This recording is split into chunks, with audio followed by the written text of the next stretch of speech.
Hey everybody, today we have a little bit of a different vehicle for a Will It Run. We have this 1950, maybe 51, 52 Ford 8N tractor. It's been sitting here so long that no one on the property knows how long it's been sitting here.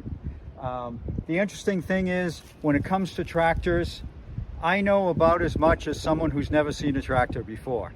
So this is going to be really fun. We're hoping to get it running and get it driving around the property before we're finished today. Okay, I've got this jump box here, the JFEGWO 6000. It's actually pretty cool. It looks like some cheap thing. It's small and everything. It's actually really a nice unit. If you're looking for a compact jump box, the neat thing about this one is it doesn't auto shut off. At least I haven't had it auto shut off on me, which is important.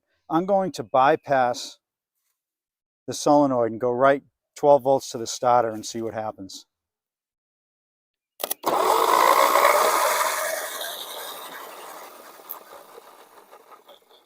Nice.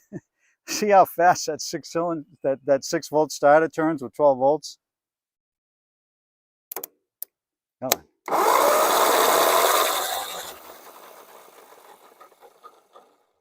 Beautiful.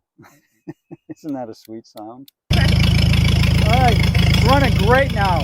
After the oil change, the oil pressure's way up. In fact, it's double what it was. So we're going to put it back together and see if it'll move. All right, we're going to see if this thing drives by someone who doesn't know how to drive a tractor. All right, let's see if this thing starts.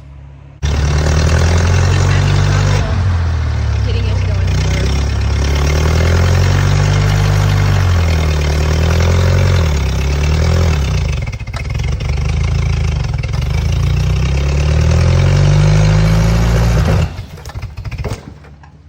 Okay, got it out of the hole.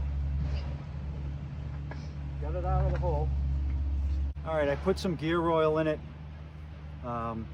Hopefully I can get into first gear after I move it back and forth a bit, because in second gear it just doesn't seem to want to climb out of this hole.